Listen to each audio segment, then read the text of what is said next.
Hai, Assalamualaikum warahmatullahi wabarakatuh. Tulis surat di dalam gelap, ayatnya banyak yang tidak kena. Jagalah diri, jangan tersilap jika silap awak yang bencana. Okay, Assalamualaikum warahmatullahi wabarakatuh. Apa khabar semua? Semoga sihat sentiasa. Okay, kembali kita kepada bab 11, Sains Tingkatan 2, Bintang dan Galaksi dalam Alam Semesta. Okey, sebelum ni kita dah belajar berkenaan dengan galaksi. Okey.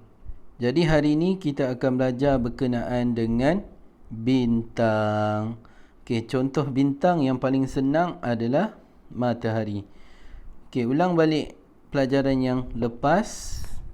Di dalam galaksi Bima Sakti kita terdapat hampir 200 bilion bintang, dan salah satu bintang itu adalah matahari yang ada dalam sistem suria kita. Okey. Baik, kita teruskan ke buku teks. Sila buka buku teks, pastikan buku teks ada bersama kamu. Boleh buka muka surat 242 dan juga 243. Kelahiran bintang dan juga kematian bintang, ataupun kita hidup sesuatu bintang. Ini hanyalah satu hipotesis, iaitu hipotesis nebula. Okey. So, bagaimana bintang itu boleh terlahir? Bagaimana bintang itu boleh terhasil? Bagaimana bintang itu boleh bagaimana suatu bintang itu, sesuatu kelahiran bintang itu terjadi? Okey. Itu yang kita akan belajar hari ini. Okey, apabila lahirnya suatu bintang, satu hari nanti dia pasti juga akan mati. Okey, suatu benda yang hidup pasti akan mati. Okey, buka muka surat 242 buku teks, ada Rajah 11.1 kita hidup bintang, dan juga buku teks kamu muka surat 243 menerangkan tentang proses kelahiran bintang dan juga proses kematian bintang. Boleh rujuk buku teks dalam masa yang sama, boleh rujuk nota saya ni, ataupun tonton video saya ni dan fahamkan. Kalau tak faham, seperti biasa PM saya terus. Okey. Dan saya akan, insya-Allah saya akan bagi kamu sampai faham. Okey. Macam mana bintang itu boleh terlahir? Yang pertama. Okey, bintang terlahir ataupun terbentuk pada mulanya bermula dari sebuah nebula. Okey, ini adalah nebula, awan nebula. Okey, apa itu nebula? N-E-B-U-L-A. Apa itu nebula? Okey, boleh rujuk buku teks kamu muka surat 243. Bintang dilahirkan daripada nebula. Nebula ialah awan besar yang terdiri daripada debu dan gas-gas seperti hidrogen dan juga helium. Itu daripada buku teks. Nota saya lebih ringkaskan. Okey, bintang terbentuk dalam zarah gas dan debu.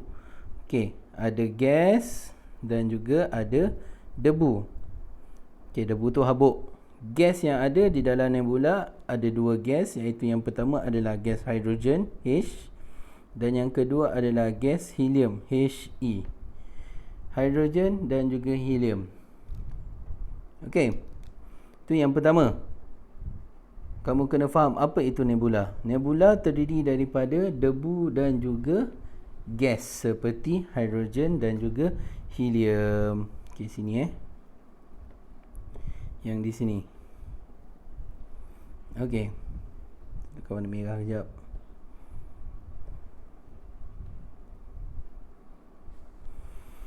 Okey, itu yang pertama. Nombor 1. Kamu kena tahu berkenaan dengan nebula. Yang kedua, apa yang terjadi di dalam nebula? Okey, di dalam nebula graviti akan memainkan peranan, iaitu graviti akan menarik gas-gas dan zarah gas-gas dan juga debu yang tadi ada dekat nebula tu, dekat awan nebula tadi ni. Okey, dia akan menarik semua yang ada dalam ni. Okey, graviti akan menarik dan akan membentuk satu glob gas yang dipanggil bintang muda. Okey, glob itu adalah bermaksud bulat lah. satu bulatan. Okey, bayangkan ini adalah satu, tak nak bulat lah, kita tukar yang lain. Okey, bayangkan ini adalah awan nebula. Ini adalah nebula. Ini adalah nebula. Saya simbolkan sebagai N, nebula. Ini adalah awan nebula. Awan nebula ni dalamnya terdapatnya gas-gas dan juga debu-debu. Gas seperti hidrogen dan juga gas seperti helium. Dan graviti akan menarik semua yang ada di dalam ni, semua yang ada di dalam nebula ini dan membentuk satu globe. Saya simbolkan globe ini sebagai warna purple. Sini contoh. Dia akan membentuk graviti ini akan mengumpulkan debu-debu zarah gas tadi ni, hidrogen, helium ini, dan membentuk satu globe. Semua ini lama-lama dia akan menjadi ini globe ni. Globe itu yang kita panggil sebagai bintang muda. Ini adalah bintang muda. Saya simbolkan sebagai BM, bintang muda. So apabila zarah debu dan gas tadi dah membentuk globe gas, jadi dia akan jadi bintang muda dan akhirnya bintang akan mula terlahir dan mula bersinar. Ini yang pertama tadi adalah nebula. Yang kedua, graviti akan menyebabkan terjadinya satu bintang muda di sini. Kemudian yang ketiga, ini bintang muda. Yang ketiga, graviti di dalam bintang muda tadi pula akan terus menarik zarah gas dan debu. Dia akan memampakkan dan memanaskan teras. Kita pergi sikit satu-satu, slow. Bayangkan tadi daripada nebula dia jadi bintang muda, globe, satu globe. Bintang muda, ini adalah bintang muda. Dalam bintang muda tadi pula ada satu teras. Teras ni saya okeykan dengan warna oranye. Dalam bintang muda ada satu teras. Ini kita panggil teras. Ini adalah teras di tengah-tengah di dalam. Yang warna biru ni tadi, yang warna biru ini adalah bintang muda, BM. Bintang muda. Jadi sekali lagi graviti akan mainkan peranan dia. Graviti akan sekali lagi menarik semua yang ada di dalam bintang muda ni. Apa yang ada dalam bintang muda sama juga dengan apa yang ada dalam nebula tadi, iaitu debu dan juga gas hidrogen dan juga gas helium. H dan juga He, termasuk juga dengan debu. Dan graviti akan menarik semua yang ada dalam bintang muda ini masuk ke dalam teras. Dia akan memampakkan teras. Bayangkan kamu ada satu plastisin yang besar.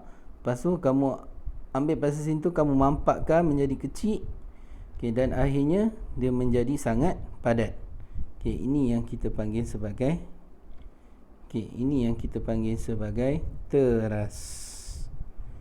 Daripada bintang muda dia akan menjadi teras, dan teras itu pula apabila sampai satu masa dia akan menjadi cukup panas, sangat panas.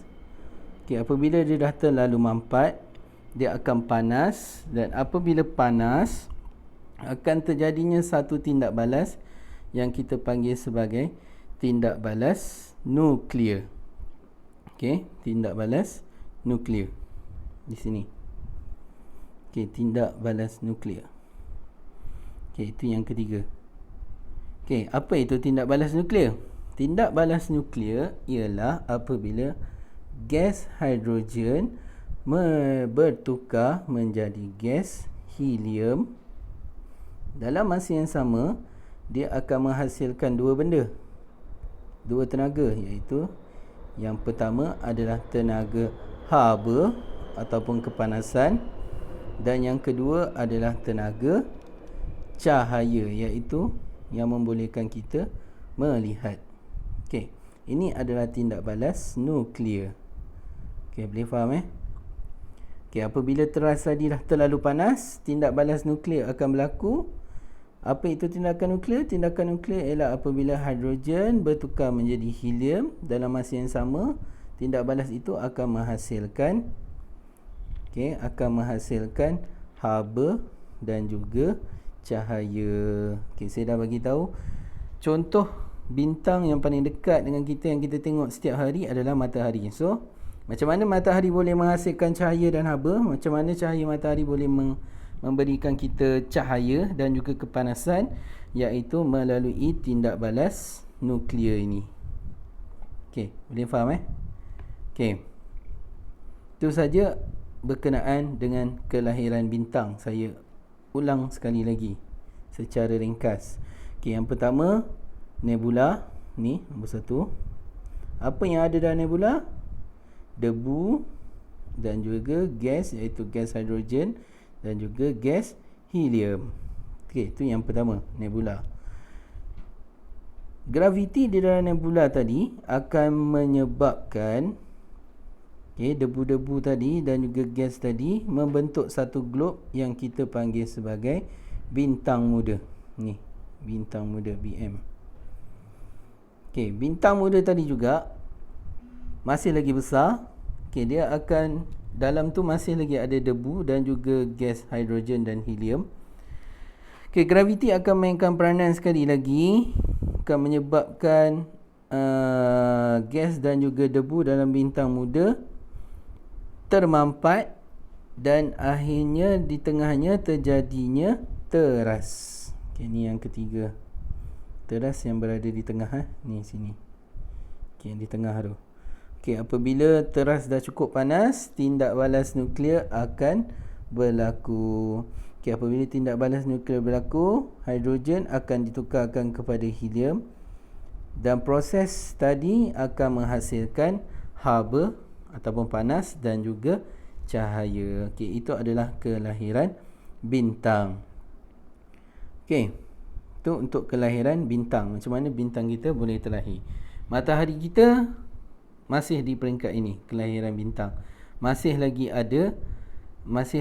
ada tindak balas nuklear berlaku di dalam matahari kita. Ingat contoh bintang adalah matahari. Walaupun bumi ada teras, tapi bukan seperti bintang. Kita belajar berkenaan dengan kelahiran bintang. Rujuk buku teks kamu muka surat 243, dia menerangkan tentang kelahiran bintang. Sama saja, cuma dalam buku teks kamu dia ada menerangkan banyak poin lah. 1, 2, 3, 4, 5, 6, 7 poin. 7 poin tu sama saja macam apa yang saya bagi tahu. Ikut kamu lah, baca dua-dua lagi bagus. Next, benda yang lahir mesti satu hari nanti akan mati. Tak ada benda yang kekal di dunia kita. Kematian bintang. Kematian bintang, muka surat yang sama 243, tetapi kamu boleh rujuk buku teks muka surat 242. Dia menerangkan tentang akhirnya bintang itu akan menjadi apa. Yang pertama, macam mana bintang itu boleh mati. Itu yang pertama. Macam mana sesuatu bintang boleh mati? Bintang menghampiri kematian apabila dia kehabisan hidrogen di dalam terasnya. Saya bagi contoh. Ini adalah satu bintang. Di dalam bintang akan ada satu teras.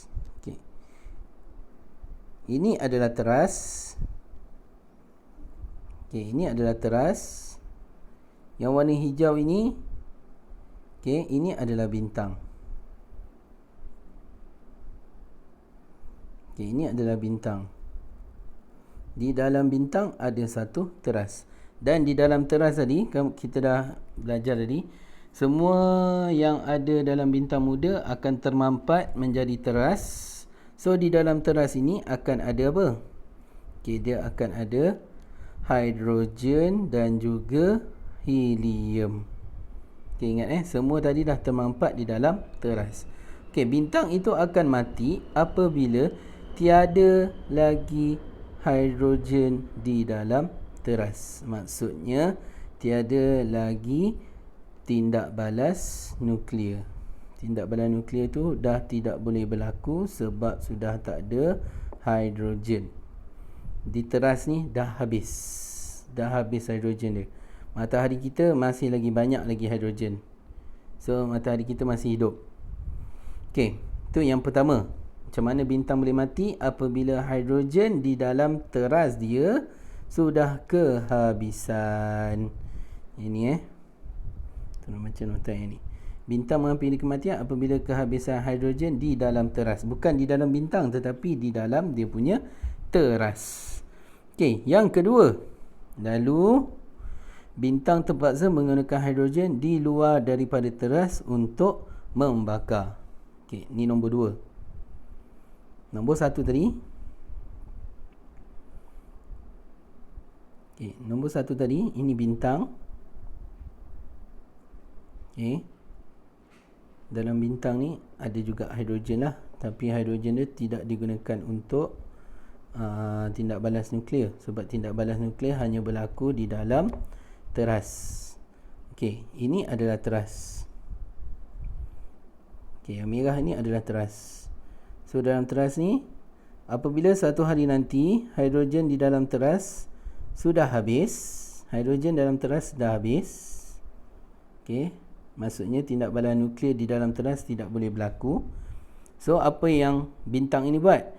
Dia akan ambil hidrogen yang ada dekat bahagian luar teras ni. Bahagian-bahagian ni, yang tadi ni. Okey, hidrogen di luar teras ni. Okey, untuk meneruskan proses pembakaran lah. Dia dah tak guna di dalam teras sebab dalam teras dah habis hidrogen. Hidrogen dah habis dalam teras. Tetapi di luar teras masih lagi ada hidrogen. Dia terpaksa menggunakan hidrogen di luar teras. Okey, jadi apa yang akan berlaku apabila dia menggunakan hidrogen di luar teras? Okey, baca yang ketiga. Okay, ini menyebabkan bintang mengembang dengan cepat dan menjadi raksasa merah. Okey, apabila dia menggunakan, okey, saya zoomkan dulu gambar ni. Okey, ni Okey, ini adalah bintang yang betul. Okey, dan ini dia punya teras. Okey. Apabila teras dia dah kehabisan hidrogen, dia terpaksa membakar hidrogen yang ada di luar daripada teras. Okey, apabila dia membakar hidrogen di luar daripada teras, dia akan menjadi lebih besar. Tengok. Dia akan mengembang. Dan apabila dia mengembang dengan cepat dan akhirnya bintang tadi akan bertukar menjadi raksasa merah. Okey, ini raksasa merah. Ni ini raksasa merah. Raksasa merah ni bukannya bermaksud raksasa dia menjadi raksasa macam Godzilla, Kaiju dan Ultraman ke apa, bukan. Raksasa merah ini maksudnya masih lagi bintang. Okey, tetapi bintang ini bernama raksasa merah.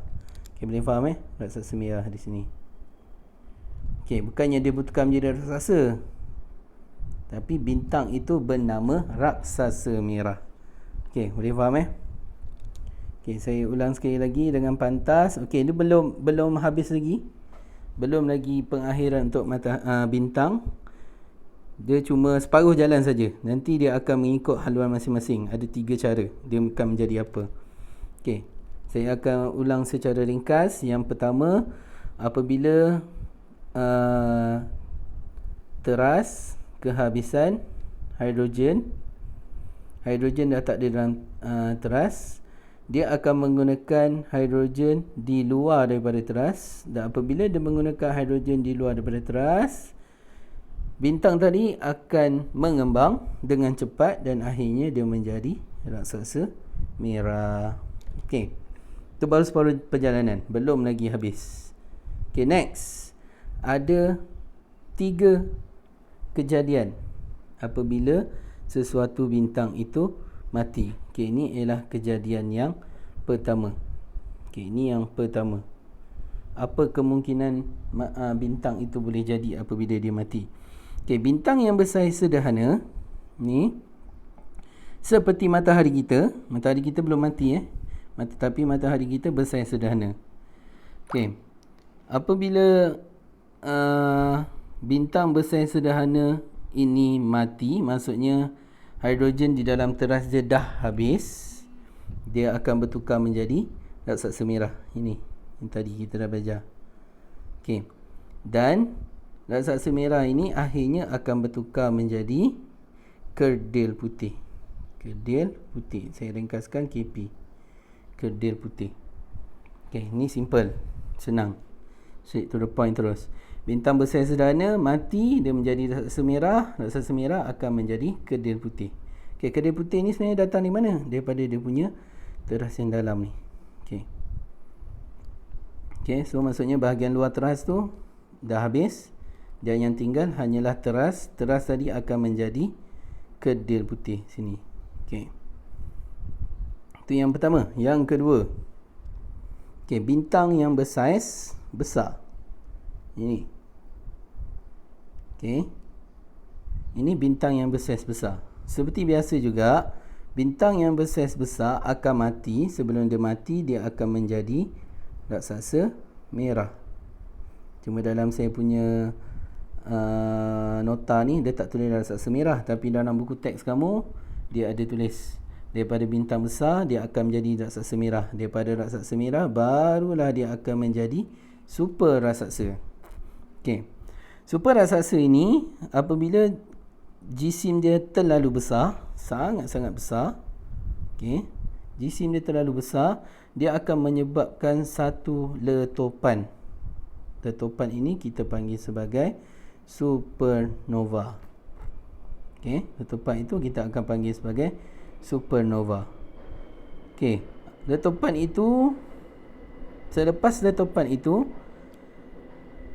terhasilnya satu hasil, iaitu kita panggil sebagai bintang neutron. Okey, boleh faham Kalau macam tadi bintang yang sederhana ni, dia tak ada supernova. Supernova tak ada. SN supernova tak ada. Okey, dia terus sebab dia bersaiz sederhana, dia punya jisim tidak terlalu besar, dia terus bertukar menjadi kerdil putih. Okey, tapi apabila bintang itu besar, dia menjadi raksasa merah dan bertukar menjadi super raksasa. Oleh kerana jisim super raksasa ini terlalu besar, okey, satu letupan akan berlaku. Letupan ini yang kita panggil supernova. Dan selepas letupan itu berlaku, akan terhasilnya bintang neutron. Okey, tu ini yang kedua. Kerdil putih tadi yang pertama, yang kedua adalah bintang neutron. Okey, kita pergi yang ketiga, iaitu bintang yang bersaiz sangat besar, ataupun dalam buku teks dia tulis super besar. Super besar maksudnya terlalu besar lah, sangat-sangat besar. Okey. So apabila bintang bersaiz yang super besar ni, yang sangat besar ini, sama juga macam tadi, dia akan menghasilkan raksasa merah. Okey, daripada raksasa merah akan menghasilkan super raksasa. Okey, sama juga apabila dia terhasilnya super raksasa, jisim dia terlalu besar. Okey, apabila jisim terlalu besar, satu letupan akan berlaku, letupan yang kita panggil sebagai supernova, sama juga yang macam tadi. Tetapi oleh kerana ini sangat-sangat besar, super besar, akan terhasilnya lohong hitam. Okey, boleh faham Ini akan terhasilnya lohong hitam. Okey, lohong hitam di dalam bahasa Inggeris kita kenali sebagai black hole. Black hole kita direct translate bukannya lubang hitam, tetapi hole ini kita tukarkan dia kepada lohong hitam. Nampak lebih sopan lah. Takkan nak sebut lubang hitam, kita sebut lohong hitam. Okay. So, apa itu lohong hitam? Okay, lohong hitam ini, okay, dia tidak akan membenarkan sebarang jiri melepasinya, termasuklah cahaya. Okay. Sebab itu dia berwarna hitam, sebab dia menyerap semua, termasuk cahaya. Okay. Saya ulang. Okay, boleh faham setakat ni? Okay, saya bagi contoh lah satu. Okay, bayangkan ini adalah lohong hitam. Okay, ini adalah lohong hitam. Okay, so apabila kamu ada sesuatu jirim ataupun cahaya ataupun apa-apa saja nak melalui lohong hitam, okay, kalau benda-benda lain dia boleh je lepas ke belakang kan, boleh je lepas. Tetapi untuk lohong hitam, dia tidak membenarkan sebarang jirim melepasinya. Semua yang masuk, semua yang melalui lohong hitam akan terserap ke dalam ini. Okay. So itu adalah lohong hitam. Okay, so itu saja. Kamu boleh buka video untuk lebih faham, ataupun PM saya kalau tak faham. Okay, sambil baca nota ni, sambil tengok video ni, boleh buka buku teks. Sekali lagi saya kata, boleh buka buku teks. Muka surat 242 dan juga muka surat 243. Okay. Saya ulang lagi sekali. Kematian bintang ada 3. 1, 2, 3. Yang pertama bersaiz sederhana, saiz medium M. Yang kedua bersaiz besar, okay, L. Dan yang ketiga bersaiz super besar, okay, XL, extra large. Okay, jadi yang bersaiz medium sederhana akan menghasilkan kedil putih. Okay, yang bersaiz besar dia akan ada supernova dulu, iaitu satu letupan, dan supernova ini akan menghasilkan bintang neutron. Okay, dan yang ketiga yang super besar sama juga akan ada satu supernova, iaitu satu letupan, dan akhirnya dia akan menjadi lohong hitam ataupun black hole. Black hole ini akan menyerap semua sekali jirim termasuk cahaya. Okey, itu saja untuk kitaran hidup bintang, macam mana bintang lahir dan macam mana bintang mati. Agak complicated sikit, agak susah sikit. So saya harap kamu boleh faham. Kalau tak faham tak apa, boleh PM saya, boleh tanya saya. Saya free je untuk kamu bila-bila masa. Okay. So sekian, wabillahi taufiq wal hidayah. Wassalamualaikum warahmatullahi wabarakatuh. Okay, jaga diri, jaga kesihatan, jangan keluar rumah tanpa tujuan. Okay, budak-budak bekerja-kerja, rasa gembira bermain di sana. Kalau kita rajin belajar, tentu kita akan berjaya. Okay, sekian. Terima kasih.